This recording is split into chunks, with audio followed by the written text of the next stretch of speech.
C'est parti pour cette revue de presse de ce mercredi 5 septembre 2018. Madame, Messieurs, bienvenue.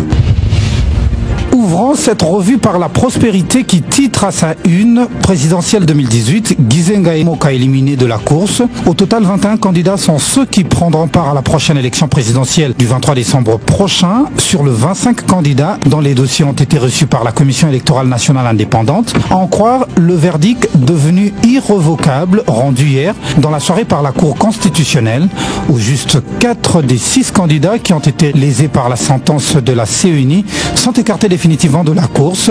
Par contre, 2 d'entre eux, dont les requêtes ont été déclarées non fondées au niveau de la Commission électorale nationale indépendante, ont été par contre relancées. Dans les cas d'espèce, Adolphe Mouzito, Jean-Pierre Bemba-Gombo, Antoine Gizenga et Jean-Paul Moka sont en l'occurrence les 4 victimes qui, selon la Constitution et les lois congolaises, ont épuisé toutes les voies de recours pour plaider leur cas, tandis que Sami Badi Bangatsita et Marie-Josée Ifoku figurent, eux, première loge des heureux candidats qui ont dû, après leur dossier ait été examiné au peigne fin, devant la haute cour, conclut la prospérité.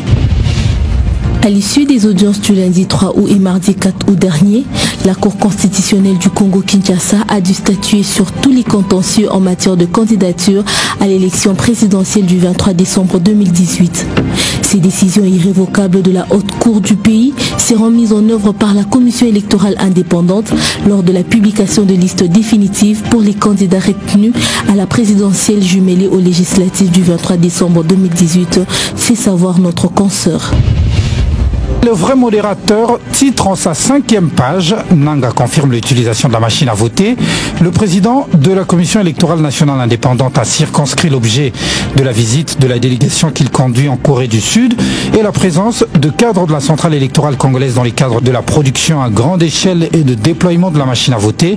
Devant la presse, le président de la Commission électorale nationale indépendante a donné des précisions suivantes. La République démocratique du Congo se prépare aux élections générales en décembre de cette année, soit le 23 décembre 2018, 3 scrutins le même jour, présidentielle, députation nationale et provinciale. La RDC présente plus ou moins 100 millions d'habitants aujourd'hui, dont 40 millions d'électeurs. Le pays a une situation politique particulière, plus de 603 partis politiques, fait savoir ce journal.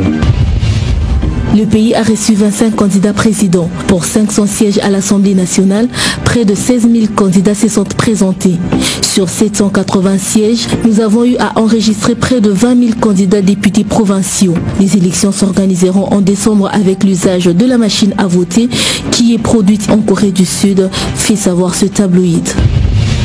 Et enfin, en sport, éliminatoire Cannes 2019, la tempête des tropiques note à sa dernière page. La liste des léopards absents continue à s'allonger. Après l'écartement de Cédric Bakambu pour des raisons administratives, les forfaits de Jordan Ikoko, de Yannick Bolassi et Niskan Skebano pour des raisons des blessures. D'autres joueurs professionnels congolais convoqués viennent d'annoncer à nouveau leur forfait pour le match face au Libéria. Il s'agit du gardien de but Matin Pivumilei, Joël Kiasumba et du défenseur Arthur Maswaku. À cette liste doivent ajouter les absences pour non-convocation de Chancel Mbemba blessé et Marcel Tisserand, 2 autres cadres indispensables pour l'équipe congolaise, signale ce tabloïd.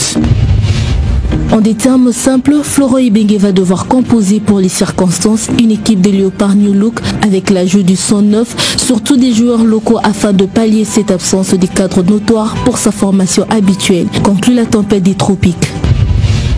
Madame, Messieurs, c'est ici que nous mettons un terme à cette revue de presse. Merci à vous de l'avoir suivi.